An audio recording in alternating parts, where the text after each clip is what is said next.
మాతాపితృదూతాభ్యో నమః, ఆచార్యదూతాభ్యో నమః, ఉమామహేశ్వరాభ్యో నమః. ఆ పార్వతీ పరమేశ్వరులు అందరినీ కూడా ఆయు ఆరోగ్య ఐశ్వర్యాలు ఇచ్చి కాపాడని కోరుతున్నాం.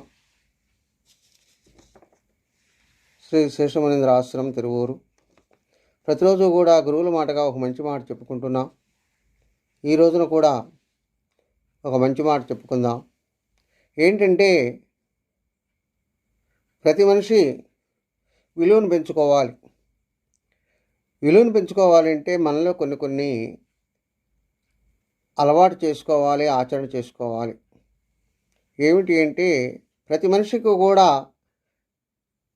ప్రేమతత్వం అనేది ఒకటి ఉండాలి.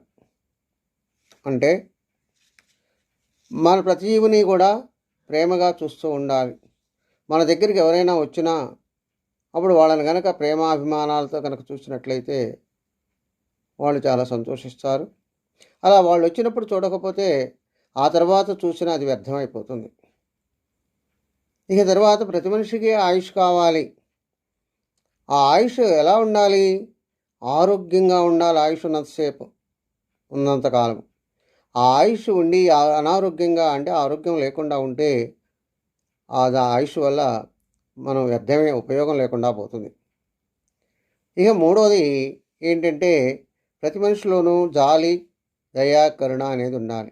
ఎవరి మీద తన దగ్గరికి కష్టకాలంలో ఎవరైతే వస్తారో ఆ వచ్చిన వారి మీద కనుక మనం జాలి, దయ, కరుణ చూపించి వాళ్ళకు కావలసినటువంటి కష్టాన్ని కనుక తొలగించగలిగినట్లయితే వాళ్ళు ఉన్నంతకాలము, జీవితకాలము మనల్ని గుర్తుపెట్టుకుంటారు. అలా కాకుండా వారు కష్టకాలంలో మనం చూపించకుండా విడిగా కనుక ఎప్పుడైనా చూపిస్తే దానివల్ల ఉపయోగం లేకుండా పోతుంది, అది వ్యర్థమైపోతుంది. ఇక తర్వాత ఒక మనిషి కానీ వస్తువు కానీ మన ఎదురుగా ఉన్నప్పుడే దాని విలువను గుర్తించాలి. అది మన దగ్గర నుంచి దాటిపోయిన తర్వాత అది ఆ విలువ గుర్తించినా దానివల్ల మనకు ఉపయోగం ఉండదని శాస్త్రం చెబుతుంది, పెద్దలు చెప్తున్నారు. కాబట్టి మనం ఎప్పుడు కూడా మనకున్నటువంటి విలువలను కాపాడుకోవాలి అనుకున్నప్పుడు వీటికి అనుగుణంగా మనం నడుస్తూ ఉండాలి. అంటే ప్రేమ చూపించుకుంటూ ఉండాలి, మనకు ఆయుష్ ఎంతకాలమో ఆరోగ్యంగా ఉండాలి, జాలి, దయా, కరుణాలు ఉండాలి, మనిషి యొక్క విలువలు కాపాడుతూ ఉండాలి.